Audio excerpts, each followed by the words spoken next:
आप सभी का हमारे इस चैनल पर स्वागत है।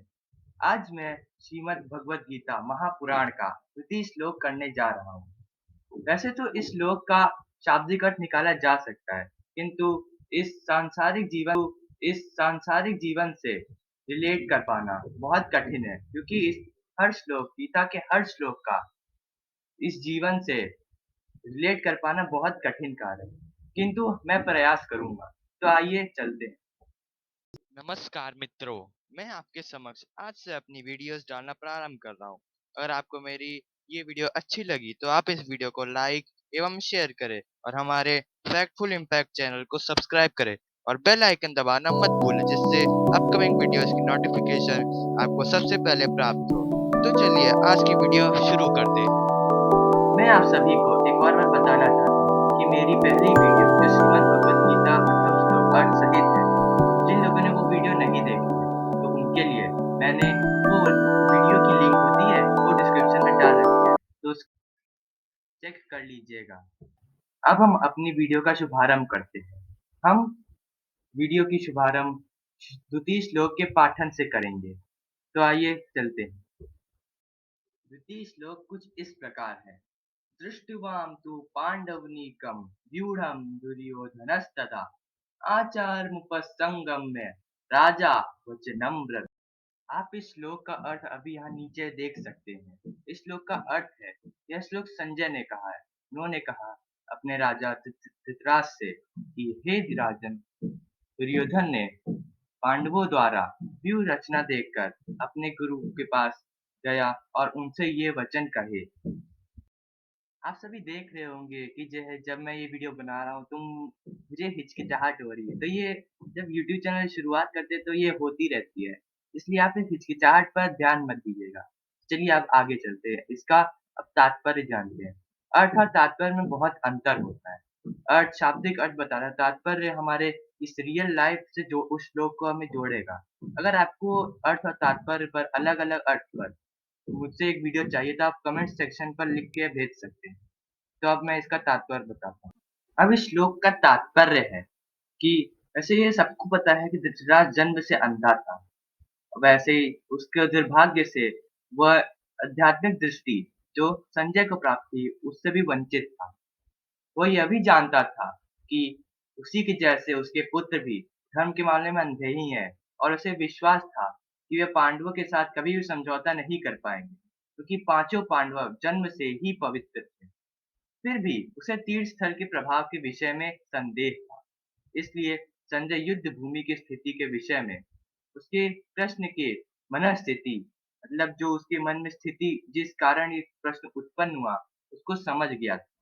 अतः वह निराश राजा को प्रोत्साहित करना चाह रहा था।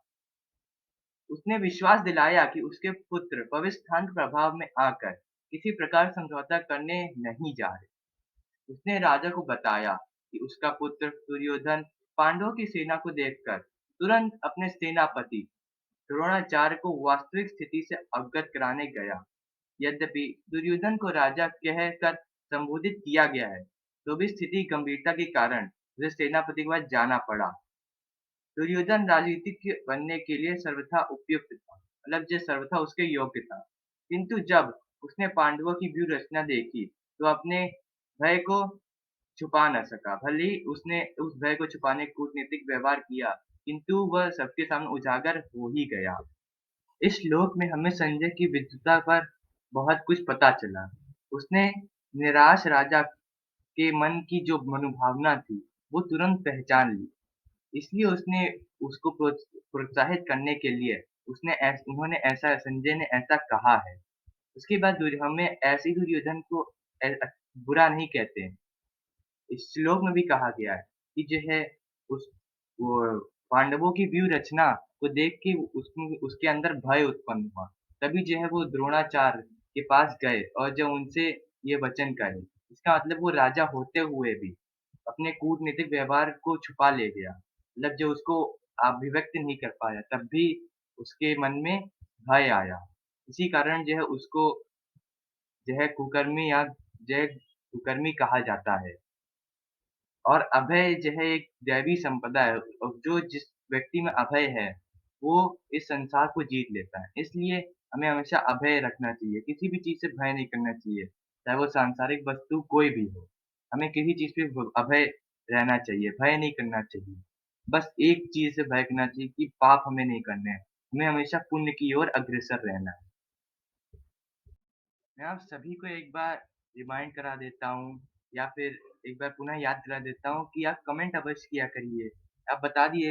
आप ही बताइएगा कि मैं अगली वीडियो कौन से विषय पे बनाऊँ। इसलिए कमेंट करना ना भूलिएगा। आप सभी से एक और आग्रह है कि आप लोग भी मेरे साथ श्रीमद् भगवत गीता के श्लोक याद किया करिए क्योंकि गीता के श्लोक बहुत महत्वपूर्ण है।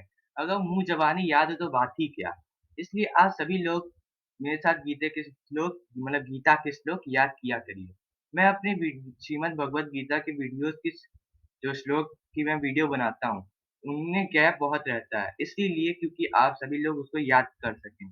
इसलिए आप सब भी मेरे साथ श्रीमद् भगवत गीता के श्लोक याद किया करिए।